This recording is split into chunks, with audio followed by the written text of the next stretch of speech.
The following episode is brought to you by Poison City Brewing, proud makers of Durban Poison Cannabis Lager, the beer that invites you to live your poison.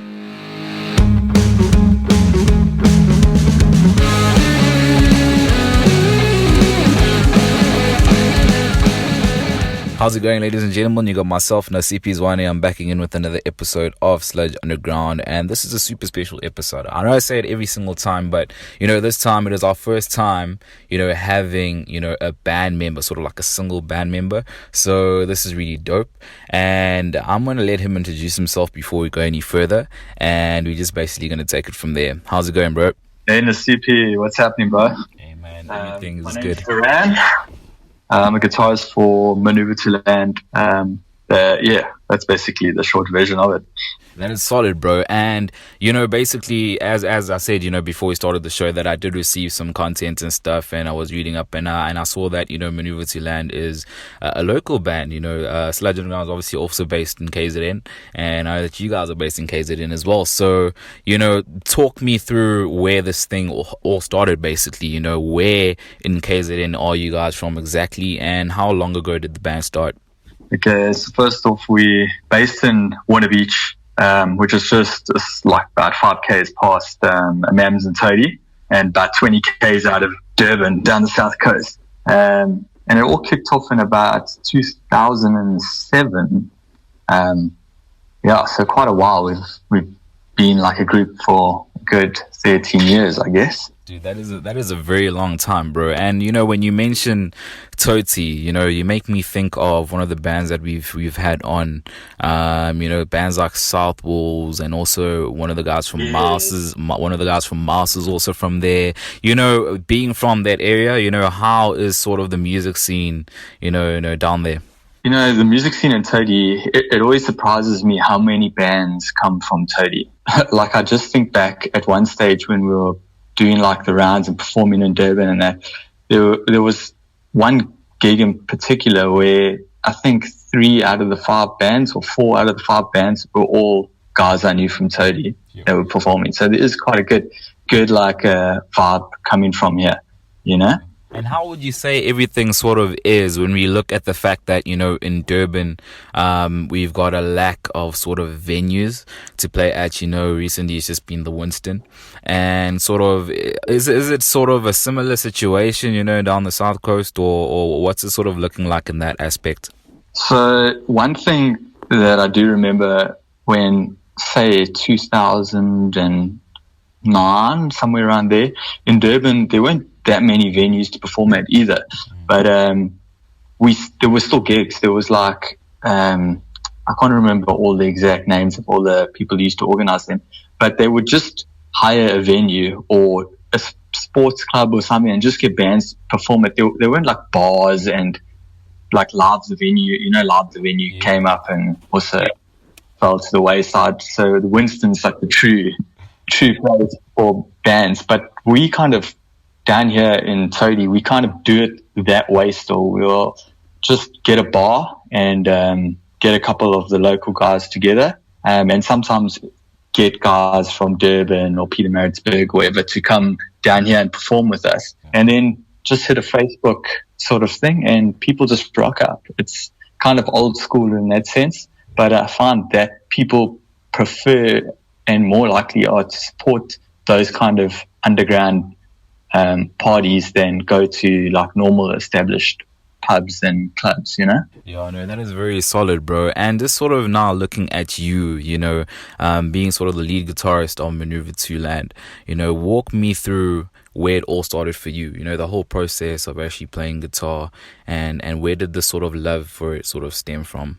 I kind of got my first guitar by chance. There was just like this acoustic nylon string that had just been lying in my grandmother's like garage, and they sold it to me for 50 rand. Back then, I guess that was quite a few bucks, but I just started jamming on this thing. I didn't really know anything about the guitar, but it kind of found some kind of love for it. And in high school, one of my best mates, he also got a guitar, and he was super keen on like progressing much faster than myself. And he taught me quite a lot of like elements of the guitar, and it's quite funny. only about 2 years ago did he actually start playing in a band. Like, he lives up in Joburg now, and it's so random. Like, he's the person that kind of inspired me to like push forward. But even in my first band, it was one of those, like, you could call it like a garage band, like just a bunch of mates getting together and trying to learn how to create music in a band sort of setting, never play gigs or anything, but just sort of create music together. And then from that sort of platform, it kind of got me into jamming with like more like experienced musicians, and then forming bands and carrying on from there, Yeah, and just looking back at when, you mentioned there, your very first band that you were part of, very much like a garage rock sort of thing going, what did you sort of take from that whole experience working with the very first, group of musicians that you worked with back then? So the one major thing that I got from there, because the first like band that I played in that kind of played gigs and stuff, I actually played drums in that band. Oh, okay. And the whole thing was, when I first started jamming, my neighbor was a drummer. So we started jamming at my house. He'd bring his drum kit over, and then eventually he also sold me a drum kit, and then he started like kind of showing me the way of playing drums. And that was like kind of my opportunity into playing in my first band. Was they didn't have a drummer, so I just, signed up and did my best. And then after that, went back in the next band, kind of went back to playing guitar. And then play guitar ever since then, Yeah, and sort of the one other thing I also noticed was that you with Manuvah to Land is more like a rock reggae sort of vibe. So on your side, where does that sort of stem from? I understand, you saw the nylon guitar, they sold it for you for $50. You started playing drums a bit and whatnot. But now, prior to that, was there anything maybe that you were listening to, maybe the kind of music that you grew up, with your family playing or something like that? Where's the source of the sound, basically? So the one thing about playing in that first sort of garagey band was everyone else in the band really I almost want to say like metal or like heavier music. Yeah. And I guess when people are young, that's kind of where they're like, that's what they want to do. But that was not something I was like into at all, but it kind of at least got me some idea of like playing in a band. But then throughout playing and performing with other people, you start like learning because the band's not, everyone in the band listens to completely different music. And you got to kind of find the middle ground that everyone in the band is like liking what you're doing, and are actually into it. And then that's when guys start like giving you like bands, and some of those bands along the way were kind of reggae influenced, like a band called Seed from Germany. We all like really liked that band, it was kind of like electronic reggae, like it was really different, and I'd say that's kind of where it stems from, because I always wanted to play more like a melodical rock, like a band called Incubus. They kind of like the band that I kind of like was like, yeah, this is my favorite band. But then just getting introduced to like more and more different styles of music, and then feeling like kind of sometimes the reggae sort of is like an uplifting feel to it, and that's the kind of vibe we were going for. Like I remember like people would always be like, oh, this is like a surf style band, Yeah. And they went wrong, because everyone in the band did surf, But I think all those sort of like elements of music that we were listening to kind of influenced, because really our music is like fusion of like kind of like rock, reggae, bit of rap, like we try and like cover all the genres that we all like, and just throw it in a pot and like mix it up. Yeah, no, that is really solid, dude. And before we even move on completely to Manuvah to Land as well, I just one final aspect on your side of things, as just a solo sort of artist, in terms of when you started getting into guitar back then, how did your family sort of take to that? This is a question we asked last week as well with Forsaking Fate. You got some pretty interesting answers. So when you picked up that guitar, bro, and your family members could see that, listen, man, you getting into this, what was their general reaction to you even sort of getting into music, So, like, I've got this harmonica here. It's my grandfather's, like, like his harmonica that somehow I got passed down to me. And that was like one of like the first things of like music, I kind of remember someone else doing in the family was like my grandfather was whip out this like harmonica and just started like jamming. I didn't understand it, but it sounded cool, you know. And then when I started jamming guitar, I would just sit in the room. My parents were pretty supportive, you know. They bought me like I remember I had to like pass one of my grades or whatever. Like they went and bought this guitar and amp for me, but I had to pass the year to get it. So it was sitting in the house, but I was never allowed to like use it until I passed. So I'd say they were pretty, like they like super fans, put it that way. Like if they could come to every gig, they would. You know, like it's that kind of like support, you know. I like in the first band that I played in, there was no ways I would like invite them to any of the gigs, but this like tough crowd and the like loud and like heavy music that we're doing. Maybe I just thought they wouldn't understand it, you know. It was that sort of like vibe. But as we progressed in like playing in bands and stuff, the music kind of like mellowed out a bit, and then they just want to like push you or support you in any way, you know, like say good things about you to like to everybody. Yeah, and just for closure, bro, did you end up getting that amp? Did you pass, you know, and get your grades? I did. I still remember asking my one mate like to tune the guitar up for me, like getting like in preparation that I'm going to pass this year. And he still snapped like 2 strings, and I hadn't even played it yet. And I was like, oh my gosh, you know. But yeah, I passed that year. I had to have the guitar, just you know. Yeah, I know, bro. At least it served as some dope inspiration and stuff, man.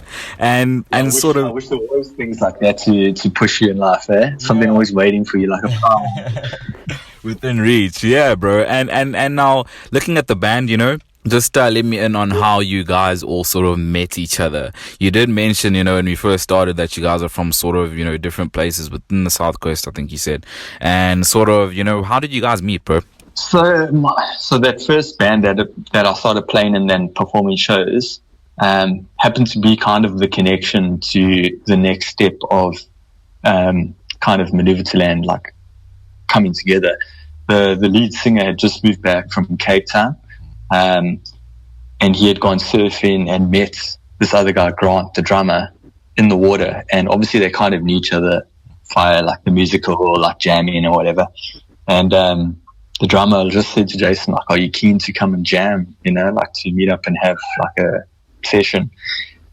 Which they did do. And they had another guitarist, this other guy called Gary, who did go.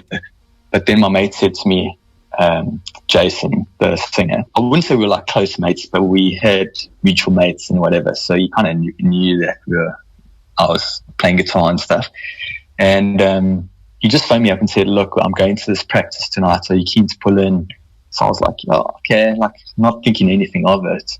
But that other guitarist never turned up that night. And that night, the three of us wrote one of our first songs, Talk Talk, on the first night we ever jammed.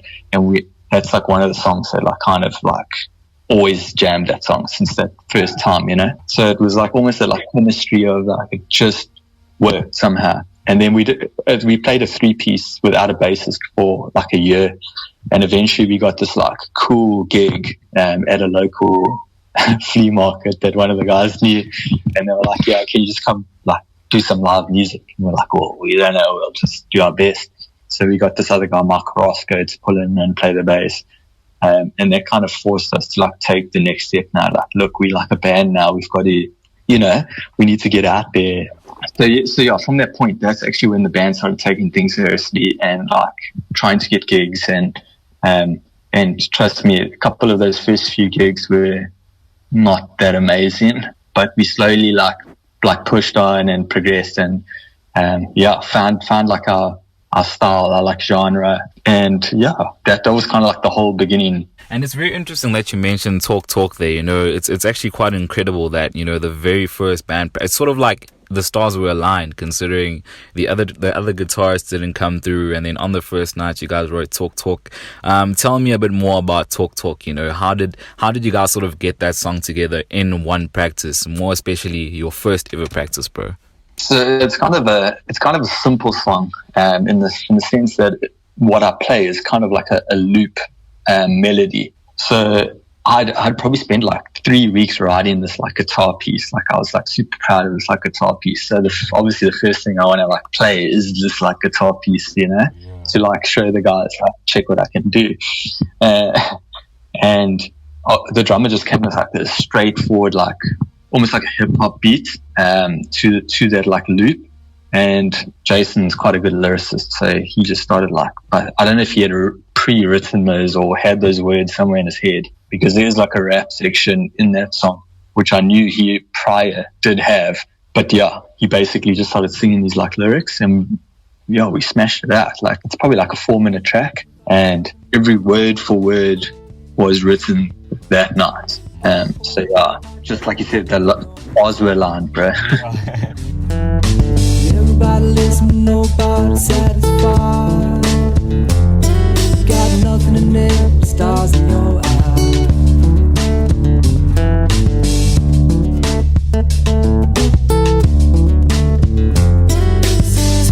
Talk, work it out. Gotta sing it loud. Talk. Now, looking at sort of your name, bro, how long after you guys had sort of started? I know you said it took about a year where you guys were playing without a bassist. Did you guys sort of come up with the name from the get-go, or like when did it come up, and sort of what is the meaning behind it? So we'll start with the first part. It was definitely not the first name we had. We used to have we first called ourselves Frank Lee, like the guy's name Frank, and then the guy's name Lee. So like two separate words, like Frankie, you know, and we thought that was cool. but then the singer at that stage, he was working on a job down the coast with one of our other mates, and they were just sitting like after work down at Margate on the beach, talking about like the ocean, talking about like skating and all that. And this guy Brad, he's not in the band, but he's one of our mates. He was like, yeah, bro, it's like, it's so crazy how like these skaters and surfers can like maneuver to land, you know, like, and then we're like, oh, it kind of makes sense, because like we were coming with this like surfer style in a way. All the guys who surf, we were like, yeah, that's like the perfect name, maneuver to land. Even though we couldn't spell maneuver, we had no idea how to spell maneuver. I guess Google didn't exist back then, but there was this other band called Roots Maneuver. So I think we kind of like just took that spelling of maneuver and then put maneuver to land, and then that was it. That was how we got it. Yo, that is really solid, bro. And even in the story that you're telling me about how the name came up, you know, I really feel like the whole surfing thing, you know, really plays sort of a big role when it comes to you guys. You know, how much of an influence would you say the whole surf, sort of like surfing lifestyle and whatnot that you guys embody sort of has, you know, on the band itself? It is definitely a big part of it. Like our music, we try to keep it like almost like I don't want to say soulful, because we're not like soul, you know, but there's kind of like a tranquility or of something, like the way that we jam. Like everyone in the band is very like super chilled. There's never any arguments about anything. If someone doesn't like the song and someone says, yeah, I'm not really feeling it, that song's gone. You know, it's not like there's never someone going, no, I want to play that song. Like, so, I'd say the vibe of like everyone being like super chilled, and frustrations are taken out in the water. Like people would surf, and like even when we would go like play like down the coast, we could just chuck our surfboards in there, you know, and hope for like a surf session or whatever, you know. So I feel like that was like kind of like a second element that bonded us all together, other than just the music. And we had something to all relate to and become more like better friends and not just bandmates. So yeah, I feel like it's definitely, especially with the Durban like vibe. I mean, I doubt our music would have formed the way it was if we lived in Joburg, you know. Like it just had to be a Durban style like music, like a Durban curry, bro. Yeah. Yeah, Brian, obviously just looking at, the sort of influence that you guys have, with the reggae vibe, and also just considering the surfing thing that you guys have going. A lot of these reggae artists, they usually talk about like peaceful stuff. It's super chilled vibes. Yes. So when we look at your guys' lyrical content, dude, like what do you guys generally write about in the music that you make? So obviously we don't write, like we would write all the music together. They would never, like, maybe I'll write like a part and then take it there. But overall, we will all just meet up and jam, the lyricist would never write anything down. It would be straight from his mind and put it down. And I feel like he's pretty good at talking about positive things. And even when he's talking about something negative, he will always put some enlightenment to a positive outcome, So I definitely say in that sense, there is that kind of peace and love part to it, which maybe that's something I never really thought about that until you asked me that there could be another element to where people would be like reggae vibe to our music. Because some of it does move away from reggae, but we still feel like there's enough of it in our music to put it as part of the genre that we perform. Yeah, and I just want to take a page out of one of our hosts, Marcel's page here. I know almost nothing about guitars and whatnot, but I want to know what your setup is like. Obviously, I'm pretty sure you miles away from what you began with the nylon string and stuff. So what's your sort of setup like when you're looking at the guitar aspects and whatnot? Sure. So the funny makeup of our band. So we're not huge on effects.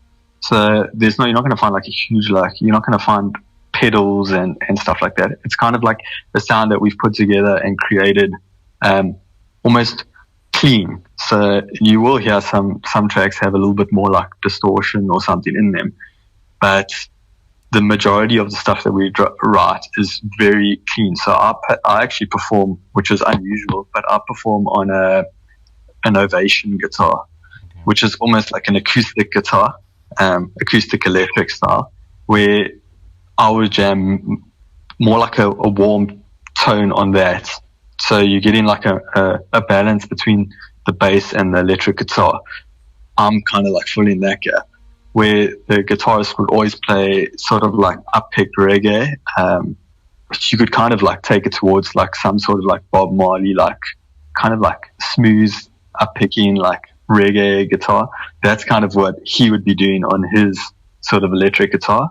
And then obviously when it comes to, a big part of creating even like a reggae feel or a rock feel in a band is kind of left up to the drummer, because the drum and bass work together. Yeah. But the drummer's got to be able to play like a reggae beat. If he can't do that, you're never going to be, you're going to be kind of like hinting that you're trying to play reggae, but you're not going to be doing it. You're going to be doing something else. So to actually fall completely into that, you have to have the drummer playing a reggae beat and the bass following that beat. So yeah, but like I said, we're quite a simple band. We could play from a live stage all the way down to like we almost are an acoustic band, but not at all. So we can play anything. We can even play in a little like restaurant and get away with it. Dude, that is very interesting, because I was always under the assumption that, reggae is sort of the bass sort of takes the lead. But then it actually makes sense when you say that it's sort of the drummer and then the bass sort of follows whatever the drummer is doing. It's very interesting, the way you basically laid it out. When it comes to gigs, like you were talking about, like you guys could literally play at like a restaurant and get away with it. What would you say the biggest gig that you've got plays it? Or rather, let me not say the biggest, the one that you've enjoyed most. To be honest, it's not even it's definitely not about the biggest gig. Yeah. The biggest gigs are almost the most like you don't connect with it. It's not like you part of it. You just like playing and hoping the people over there are enjoying it type thing. There used to be this like if I think back, my favorite show, which we played there twice, there used to be a place called Thunder Road on Florida Road. I don't think it I don't even know what's there anymore, but it eventually turned into Amsterdam Bar, which is also in Durban now. But Thunder Road was probably the most epic, insane like gig. It maybe only had 150 people there, but it could only fit like 150 people in the venue, you know. And probably the biggest reason I liked that type of gig was the type of people that were actually at the gig. That sort of venue used to get like all the creative people, like graffiti artists, graphic designers, like all the musicians, all to like one place. Like, so it was a very creative like crowd, and people actually enjoyed your music, supported the music, no matter what band was playing. You know, they would be there, and it would be packed, and there would be like this energy. There was also these other girls. Well, I remember these girls organizing it, Dr. Fly and the Nurses, but it was actually the university used to put on these like little parties, BBB parties as well, at like all these like university things around UKZN, and those were also such well supported shows. And that's kind of like, I feel like that's where we fitted in best, in like the gigging sort of thing. Like, it's nice to play at popular venues and whatever, but yeah, I like the more like underground venues that we played, where like people are like excited to be there and having a good time, you know, and supporting all the bands. Like the music, they would always get like DJs and like whatever rappers, like, and just mix this like whole thing together. Those are like the things of Durban that like I miss, and people should kind of, you know, just in case it ends, people need to bring that back. Dude, like literally what you were talking about there with like the university sort of gigs going, that sounds like something straight out of like Cape Town or Joburg, bro. Like, this is the first time I'm hearing of something like this here, and it really sounds like it would be something really epic, like if they actually brought that kind of stuff back, you know.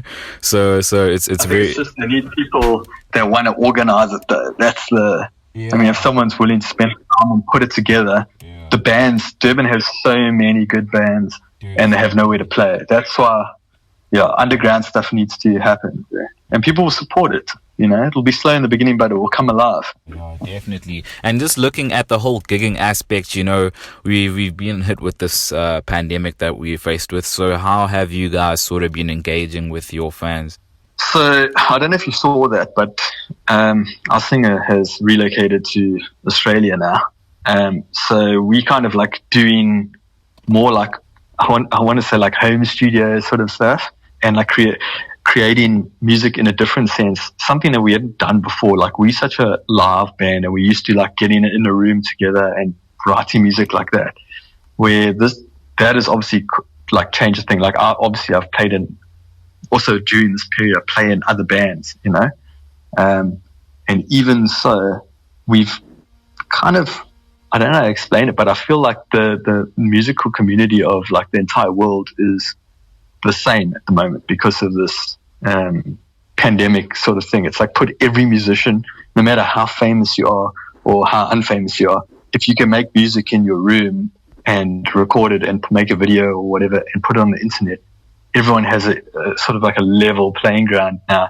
to get your music out. And that's kind of what like this new EP that we put out was based on, that whole situation, that these songs, they just need to be put out. I mean, you don't need to wait and try to build like a whole album and stuff. That doesn't really matter. You could literally put out a single now. It's just to like entertain people that need to be entertained, you know.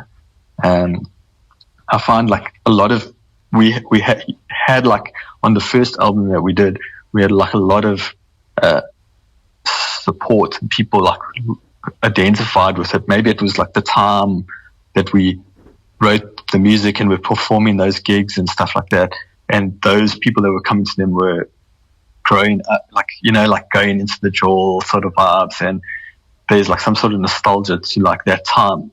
You know, it's not really maybe the music in its entirety, but also the fact that they can relate back to good times when that was happening. So we thought, like, let's just, all those people want to hear more music. So that's why we dropped this EP, Got This Feeling. And then what we're going to do is there's still like another 8 songs, which I think like later this year, we'll just like put those out again, you know, just to keep people entertained. And even so, like working at home, I've even written a song with my mate that lives in Korea who like produces like hip hop music, you know, like I would have never done that if it wasn't for this pandemic, you know.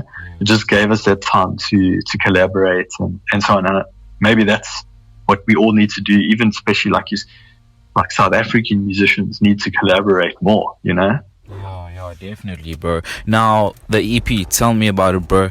Got this feeling, and just tell me more about it, you know, elaborate on it, you know, how many tracks are on there, and how did you guys sort of come up with the name that you gave it, and just give us details, bro. So I got this feeling, it's kind of like it is one of the tracks on the EP.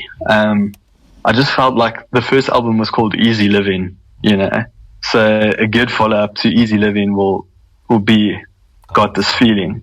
So Got This Feeling is kind of like the whole like lyrical part of it is about learning stuff on the fly. So you don't have like that older figure like that's gone through it telling you, don't do this, that's dangerous, you know, stay away from that, that's not good, you know.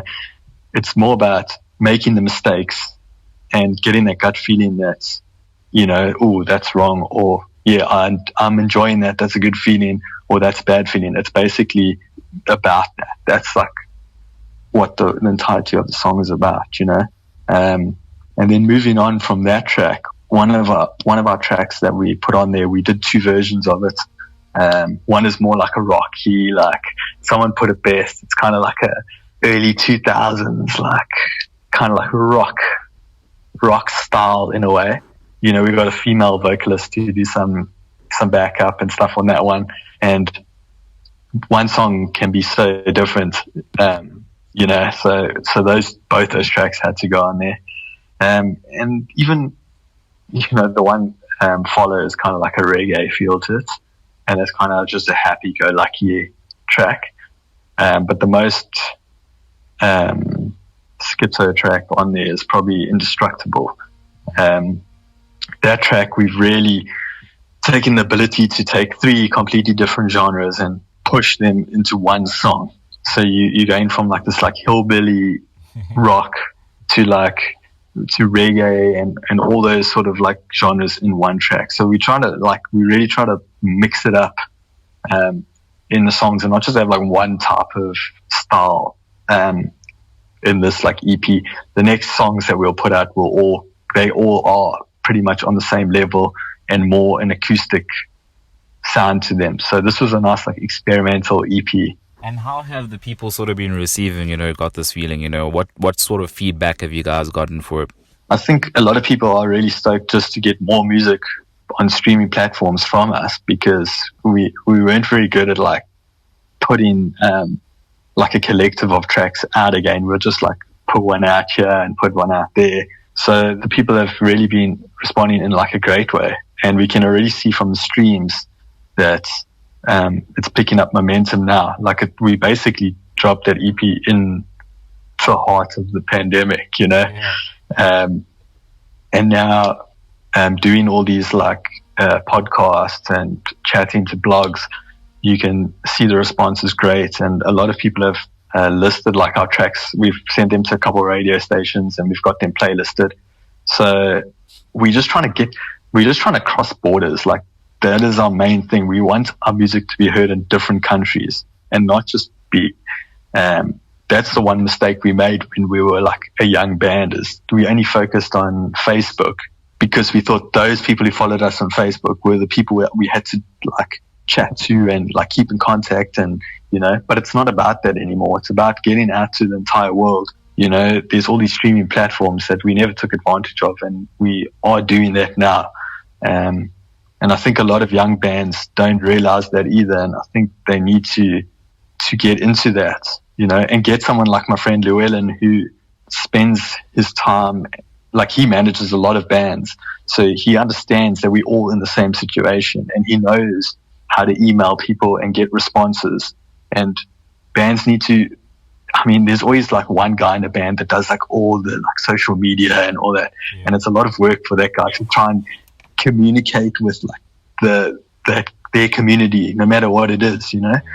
And having someone external from the band is kind of what every band needs.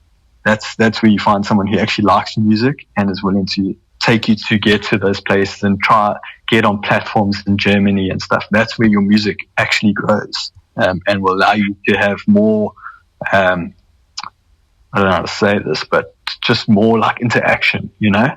Definitely, bro. And sort of now on the last, the final point is, what can, your fans sort of expect from you guys? What's next for Manuvah to Land, bro? So because we're not playing any live gigs at the moment, because of the guy relocating, we obviously, when the singer relocates, you can't recreate the band. It's just not going to happen. Like I said, I have been performing in other live bands like a Limo and Storm, Band Room. Like these are other bands that are playing gigs, and playing shows.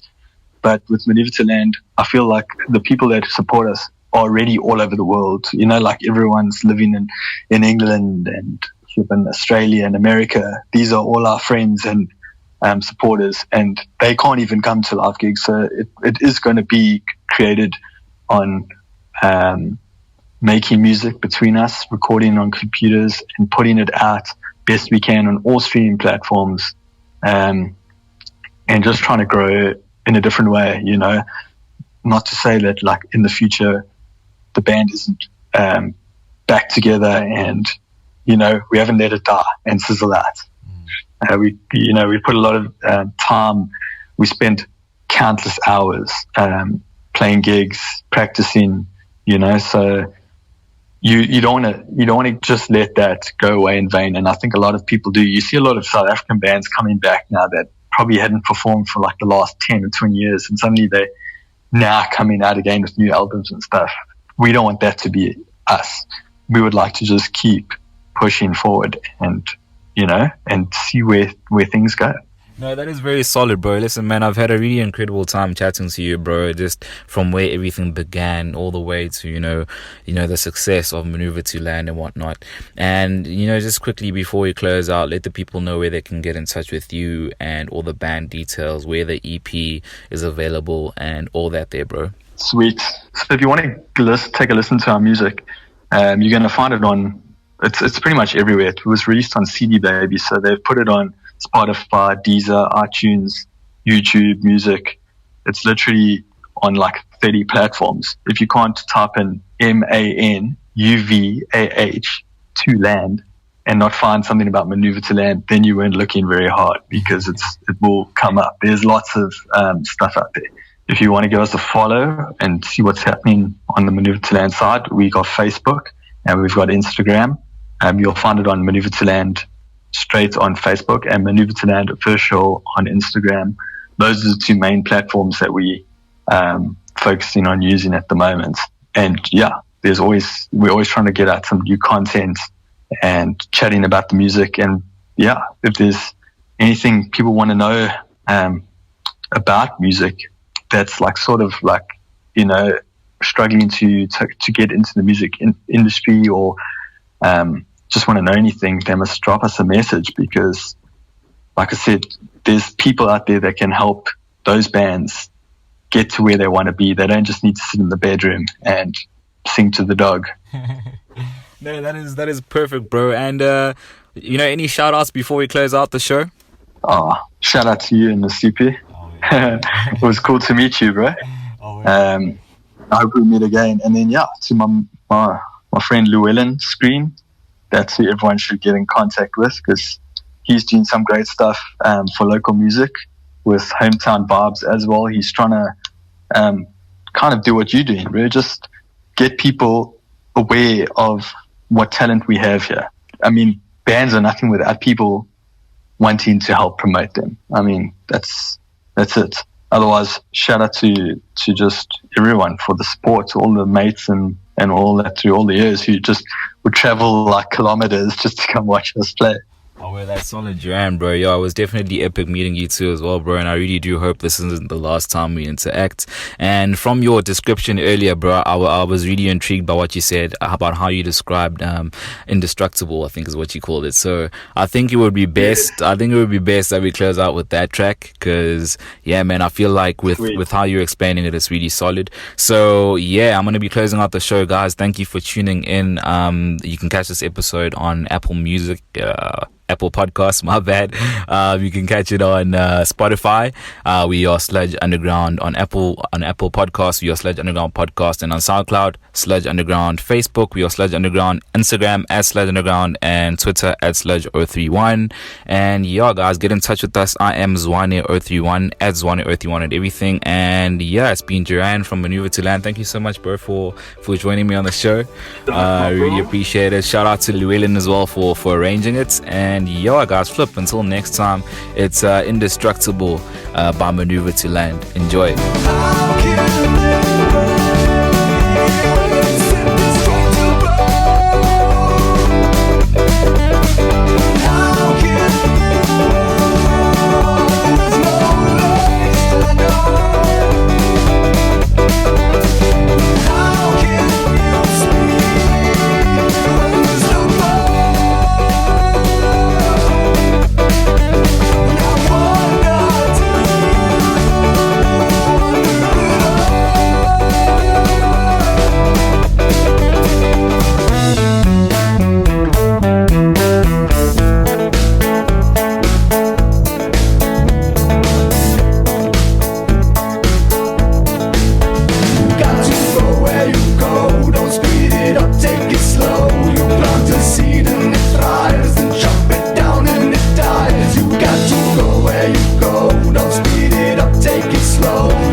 How can you take Mr. Incorruptible? Yeah. How can you speak when there's no thought?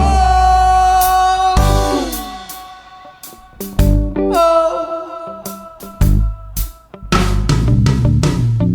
How can you walk with no leg to stand on?